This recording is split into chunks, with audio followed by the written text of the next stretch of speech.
This time I'll be showing you how to stretch splits with a block under the hip.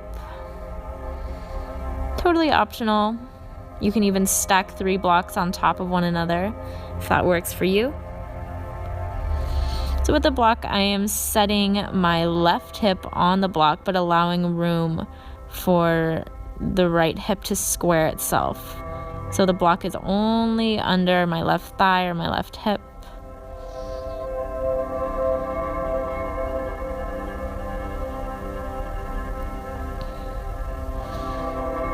Gently releasing. Circle out the hips again if you need.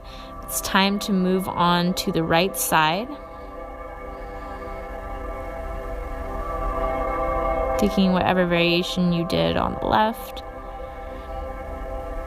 I will show it 2 times as well on the right. So feel free to follow along or practice on your own.